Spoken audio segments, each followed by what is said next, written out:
የተደረገላችሁ እንግዶች እንኳን ደህና መጣችሁ። ጥሪያችን አክብራችሁ በዚህ ስለተገኛችሁ እጅግ አድርገን እናመሰግናለን። ዲጂታል ኢትዮጵያን እውን የምናደርግበት ኢትዮጵያ የተያያዘችው ጉዞ አለ። ዲጂታል ኢትዮጵያን እውን እያደረግን ነው ብለን እንግዲህ የባለፉት 5 ዓመታት ወይም 6 በርካታ ስራዎችን ስንሰራ ቆይተናል። በዋናነት የዜጎቻችን ኑሮ ቀልጣፋ፣ ምቹ እንደዚሁም ደግሞ ዘላቂነት ያለው ልማት፣ አካታችነት ያለውን ልማት ታሳቢ ያደረገ ነው ማለት ነው። ባለንበት ዘመን መረጃ በጣም ወሳኝ ነው። ቴክኖሎጂ በጣም ወሳኝ ነው ማለት ነው። ሀገራችን በጣም ሰፊ ናት። ታላቅ ሀገርና ሕዝብን እያገለገለ ያለው ኢትዮ ቴሌኮም ደግሞ ልማታችን ዘላቂነት ያለው ብቻ ሳይሆን አካታችና ተደራሽ እንዲሆን በእጅጉ የቴሌኮምና የዲጂታል መሰረተ ልማቶችን እያሰፋ ነው የሚገኘው። ሁላችሁም በዚህ ያላችሁ ዛሬ ላይ የዚህ ተቋዳሽ እንደሆናችሁ አስባለሁ። ከመደበኛው የቴሌኮም አገልግሎት ጀምሮ እስከ ፍላግሺፕ እስከሆነው ቴሌብራችን ማለት ነው አካታችና ምቹ ሁላችን የተጠቀምንበት እንደሆነ ተስፋ አደርጋለሁኝ። በዚህም እንዴት የኢትዮጵያን የልማት ጉዞ እያሳለጠ እንደሆነ ማለት ነው። ዛሬም እያስተዋወቀን ያለው እየጀመረ ያለው ቶሎ የዚሁ አካል ነው ማለት ነው። ዲጂታል ሲባል ቅንጦት አይደለም። በተለይ ለኛ ለኢትዮጵያኖች፣ ለአፍሪካኖች ቅንጦት አይደለም። በርካታ ክፍተት ያለባቸው በተለይ ደግሞ እንደ ኢትዮጵያ የክፍያ መንገዶች ያሉ እንደ ኢትዮ ቴሌኮም ያሉ ሌሎችም የልማት ድርጅቶችና ሌሎች ተቋማት የሚሰጡት አገልግሎት ቀልጣፋ ሊሆን ምቹ ሊሆን ይገባል ማለት ነው አይደለም። እንግዲህ ኢትዮጵያችን በጣም ሰፊ ናት፣ በቆዳም በህዝብም ማለት ነው። ስለዚህ ይህንን ሰፊ ህዝብ ለማገልገል በቴክኖሎጂ አለመታገዝ ጥበብ አይሆንም። ስለዚህ ዘመኑ ያፈራውን ቴክኖሎጂ ሁሉ አሟጦ መጠቀም በእጅጉ ያስፈልጋል። ለዚህም ነው ይሄንን እውን እያደረጉ ካሉ ተቋማት መካከል ቁልፍ ሚና እየተጫወተ ያለው ደግሞ ለባለፉት 132 ዓመታት ኢትዮጵያን በኩራት እያገለገለ ያለ በዓለም ካሉ ከ776 ኦፕሬተሮች በ13ኛ ደረጃ ግዙፍ። ብዙ ጊዜ ኢትዮጵያ እንዲህ አይነት ተቋም ያላትም እንደዛ የምታስቡም አይመስለኝም። 776 ብዙ ሀብታሞችም አሉ ከአሜሪካ ጀምሮ እነ ቻይናንም ጨምራችሁ ሌሎችም ማለት ነው። በነዛ ረድፍ ውስጥ በ13ኛ ደረጃ በግዝፈቱ 87 ሚሊዮን ደንበኛን የሚያስተዳድር የሚያስተናግድ ቢዮንድ መደበኛ ቴሌኮም አገልግሎት የሄደ ተቋም አላችሁ ማለት ነው። በዛ እጅግ ልትኮሩ ይገባል። እኛ ስለምናስተዳድረው ሳይሆን እንደ ሀገር በጣም የምንኮራበት እንደ ዜጋ በጣም የምንኮራበት የዲጂታል ኢትዮጵያ ደግሞ ነርቭ ሲስተም ነው። በመላው ሀገራችን ከ23000 ኪሎ ሜትር በላይ የፋይበር መሰረተ ልማት ፋይበር ማለት ዛሬ ላይ እንግዲህ የመጨረሻው የምንለው ከፍተኛ ባንድዊድስ ሎ ላተንሲ አገልግሎቶችን መስጠት ከፈለጋችሁ ፋይበር ነው የሚያስፈልጋችሁ። ለዛ ደግሞ ኢትዮ ቴሌኮም ኢትዮጵያን በዚህ ልክ አስታጥቋል ማለት ነው። ለዚህ ነው ከጫፍ እስከ ጫፍ አገልግሎት ስናስጀምር የምታዩን እነዚህ መሰረተ ልማቶች ላይ ቆመን ነው። እነዚህ መሰረተ ልማቶቻችን ላይ ከ10400 በላይ ቢቴሶች በመላው ሀገራችን አሉ።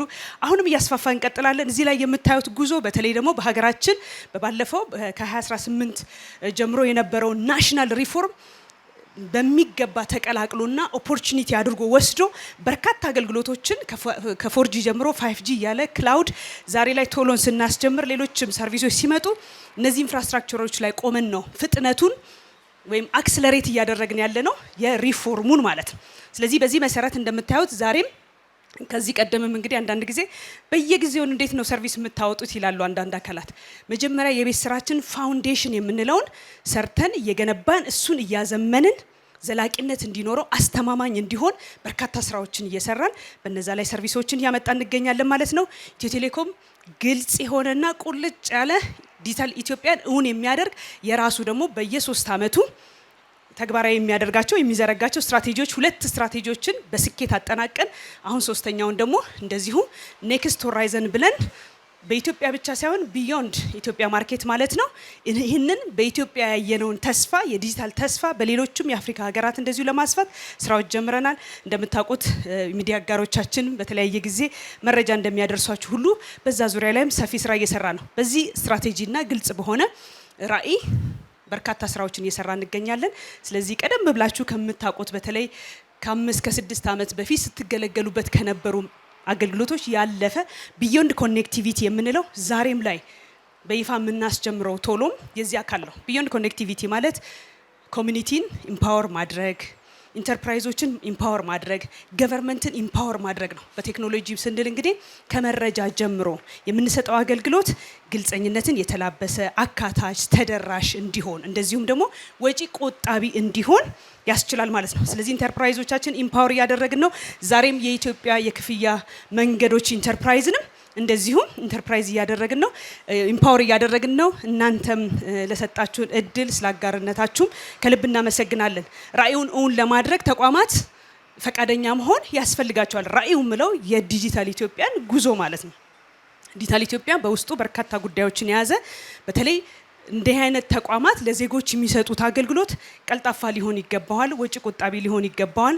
ተቋማቶቻችን ኢምፓወርድ ካልሆኑ ቴክኖሎጂን የማይጠቀሙ ከሆነ ለብዙ ወጪ የሚዳረጉ ይሆናሉ። ያ ወጪ ደግሞ ተመልሶ ደንበኞች ላይ የሚጫን ይሆናል።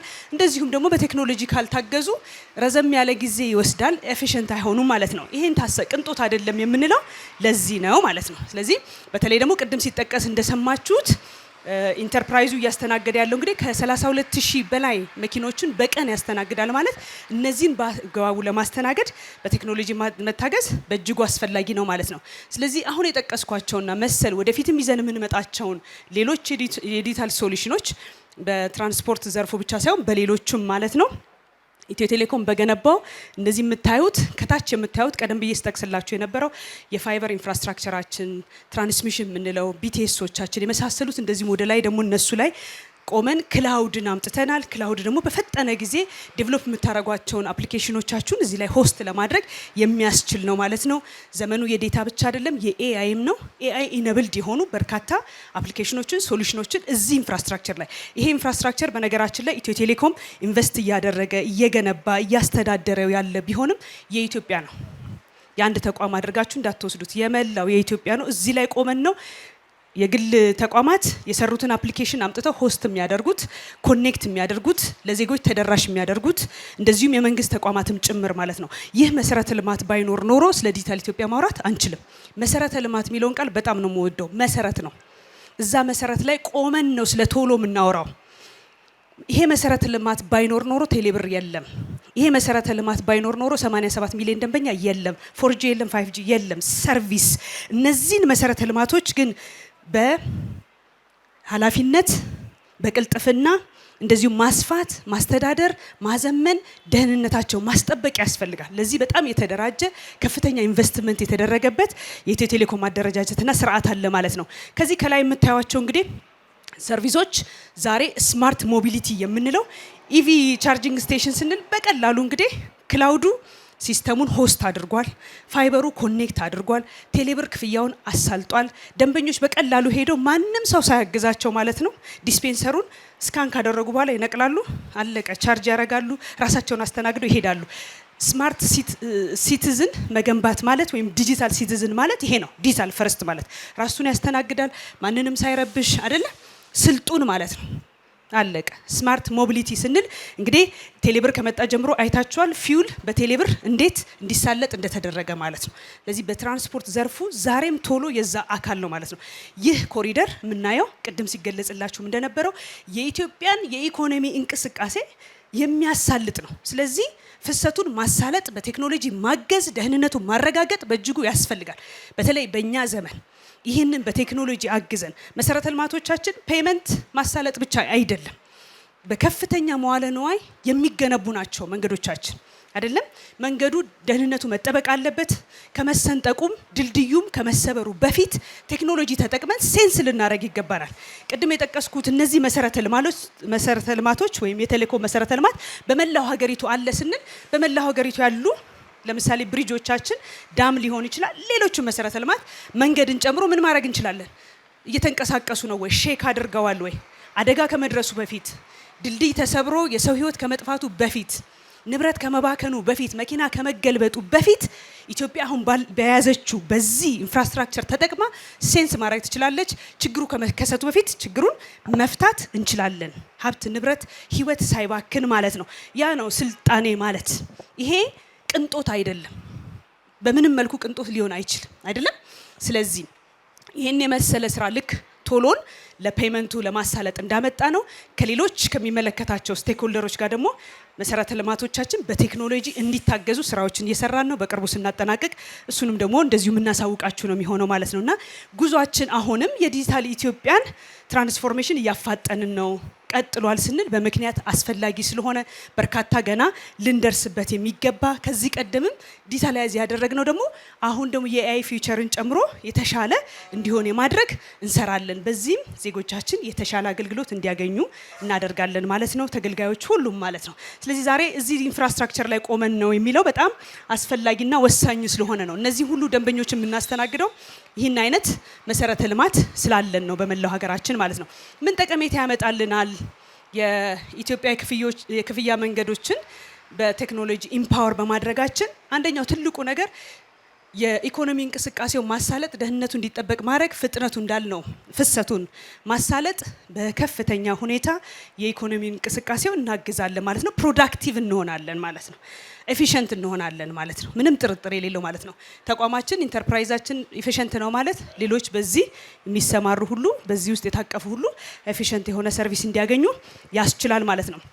ስለዚህ ፓርት ኦፍ የዲጂታል ኢትዮጵያ ስማርት ኢንፍራስትራክቸር ስማርት ሞቢሊቲ የምንለው አካል መሆኑን ለማስረዳት ፈልጌ ነው ማለት ነው። ሬቬኒው አሹራንስ ቅድም ብሩኬ ሲናገር የነበረው ሰራተኞቻችን በብዙ የሚደክሩባቸው ማኑዋል በመሆኑ የስራ ፍላጎትና ሳቲስፋክሽን ጭምር ማኑዋል በመሆኑ በየዘርፉ ስራቸውን የሚወዱ አይደል የተሰጡ ባለሙያዎች ያስፈልጉናል። አንዳንዴ ግን የምንሰራው ስራው በራሱ ማኑዋል ከመሆኑ ጋር ተያይዞ ምንም እንኳን በዛ ዘርፍ የተመረቁ ስኪል ያላቸው እውቀት ያላቸው ቢሆንም በአጭር ጊዜ ውስጥ ስልቹ ይሆናሉ። በቴክኖሎጂ ሲታገዙ ግን ምንድነው የሚሆነው? ስራቸውን እንዲወዱትም ለምን ደንበኛ መጥቶ በዚህ ዘመን የሰው ልጅ ትዕግስት ያው የመጨረሻው ዘመን እየተቃረብንም እንደመሆኑ እየተሟጠጠ ነው የሚሄደው። ድሮ ቴልኮ ሄዳችሁ አገልግሎት ጠይቃችሁ ወይ መብራት ኃይል ሄዳችሁ 30 ደቂቃ ምናምን ተቀምጣችሁ ክፍያ የሉም ብትባሉ እሺ በኋላ እመጣለሁ ነው የምትሉት። የዛን ያህል ትሁቶች ነበርን። ችግር የለውም ነገ እመጣለሁ ከሰዓት አንድ ሰዓትን ብናስቀምጣችሁ ማለት ዛሬ 5 ደቂቃ ይቆይና ማናጀር የሉም ጥራልኝ የቱ ነው ማነው ይላል። የዛን ያህል የሰው ልጅ ትዕግስት በቃ ዲፕሊት እያደረገ ነው። ስለዚህ ምን ይፈልጋል? ፈጣን አገልግሎት ደግሞ ጥራት ያለው አገልግሎት፣ ቀልጣፋ አገልግሎት ይፈልጋል ማለት ነው። ስለዚህ ከዜጎቻችንም ጋር እንድንግባባ ከዘመኑም የዲጂታል ትውልድ እንደመሆኑ በዲጂታል ታግዞ ቀልጣፋ ኳሊቲውም የተጠበቀ ነው የሚፈልገው። ስለዚህ ለዛ ደግሞ አመራሮች ምላሽ ልንሰጥ ይገባናል ማለት ነው። ለዚህ ነው በቴክኖሎጂ መታጠቅ የሚኖርብን። ቅንጦት አይሆንም፣ በፍጹም አይሆንም። እኛው ራሳችን ነው ኢረሌቫንት የምንሆነው። ተቋማት በቴክኖሎጂ ታግዘው ለደንበኞቻቸው አገልግሎት የማይሰጡ ቀልጣፋ፣ ምቹ የሆነ በዋጋም ተወዳዳሪ የሆነ የማይሰጡ ከሆነ ኢረሌቫንት እየሆኑ ነው የሚሄዱት። ሌላ አማራጭ ይፈልጋል ማለት ነው። ስለዚህ እንደ መንግስታዊ ደግሞ ተቋም ትልቅ ኃላፊነት የሚሰማ እንደመሆናችን እነዚህን አማራጮች ሁሉ ተጠቅመን ራሳችንን ማዘመን፣ ኢኮኖሚውን ድራይቭ ማድረግ፣ ማሳለጥ ያስፈልገናል። ትልልቅ የጭነት መኪኖች ናቸው አይደል በዚህ የሚያልፉት። በርካታ ለኢኮኖሚው ግብአት የሆኑ ነገሮችን ይዘው ይወጣሉ ይገባሉ አይደለም። ስለዚህ እነሱን ማገዝ ማለት የራሳችንን ኑሮ ማገዝ ነው፣ ራሳችንን መደገፍ ነው። ስለዚህ ተቋም የምንመራ ባለሙያዎች ቴክኖሎጂ የምናቀርብ እንደ ኢትዮ ቴሌኮም ያለ በኃላፊነት ይህንን መወጣት የአንድን የግለሰብ ችግር የአንድን ተቋም ችግር ብቻ አይደለም እየፈታን ያለ ነው፣ የሚሊዮኖችን ችግር እየፈታን ነው። የኢትዮጵያን የኢኮኖሚ እድገት እያፋጠንን ነው በጥራት በቅልጥፍና።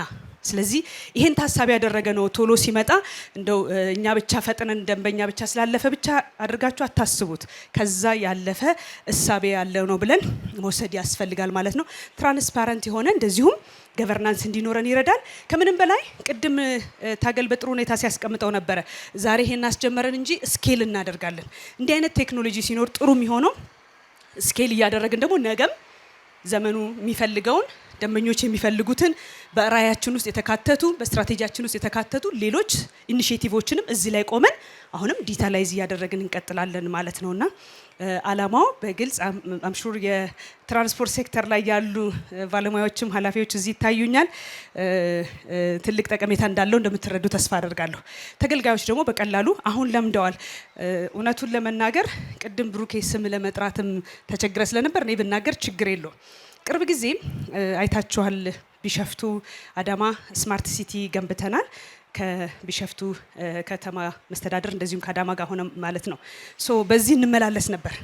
በተለይ መስከረም አካባቢ ባጠረ ጊዜ ማድረስ ስለነበረብን እኔን ጨምሮ መንገድ ላይ ነው ኦልሞስት የምናድረው የነበረው። አሉ እዚህ የገጠማቸውና አንደኛው ቀን የገጠመን እኔው እያሽከረከርኩ ክፍያ ስጠየቅ ብር የለኝም፣ ቴሌብር ምን እንዳደረገን ያልነው። ከዛ ቀጥሎ ያለው መኪና ጠይቁት አልኩኝ ማለት ነው። ከዛ መሲ ነበርክ አይደለም? ቀጥሎ ያለውም ሲጠየቅ የለውም።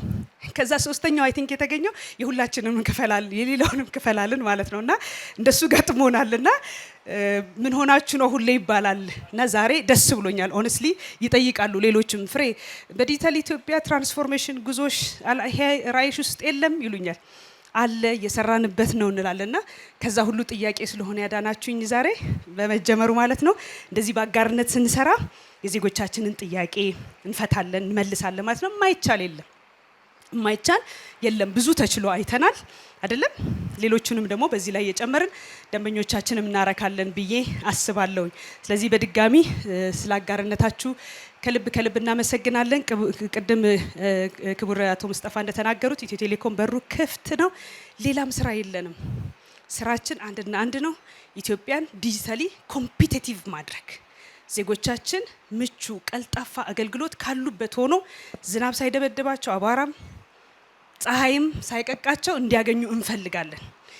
የህይወት ኳሊቲ እንዲሻሻል እንፈልጋለን። የኛ ራዕይ እሱ ነው። ሂውማን ሴንትሪክ የሆነ ራዕይና ስትራቴጂ ነው ያለን። በዛ ውስጥ በቃ የሰው ልጅ ህይወት ባለው በዚህ ምድር ባለው ቆይታ ጥቂት ጊዜም ቢሆን ምቹ እንዲሆንለት እንፈልጋለን። ስለዚህ ያለችን ያህል እውቀት፣ ጉልበት፣ ዘመናችንን ተጠቅመን ዜጎቻችን በዚህ ልክ አገልግለን ማለፍ ነው እኛ የምንፈልገውና ለዚህ ፍላጎታችን እናንተ ምላሽ ስለሰጣችሁን እጅግ አድርገን እናመሰግናለን። አይ ቲንክ አየሩን ተባብሮናል። አሁን የምናየው ይሆናል። ኢንተርፕራይዝ ተቋማት፣ ግለሰቦች ይህን አገልግሎት እንድትጠቀሙ በእጅጉ አበረታታለሁ። ጊዜያችሁን ቆጥቡ። በጣም ቀላል ነው። ኢንተርፕራይዝ እንግዲህ ኢትዮ ቴሌኮም ዛሬ በርከት ያሉ ወስዷል። ስለዚህ ከዚህ በኋላ አናስቸግርም። እኛም ገንዘብ የለም ምናምን እያለን አናስቸግርም። አይደል? ታፕ እናረጋለን and then we go that's it። ምንም አይደል የሚኖረው ሰላምታ ብቻ እየሰጠን መኪናው ጣ ይላል ሰላም ዋሉ እያለን መሄድ ብቻ ነው የሚሆነው ማለት ነው። እጅግ አድርጌ አመሰግናለሁ።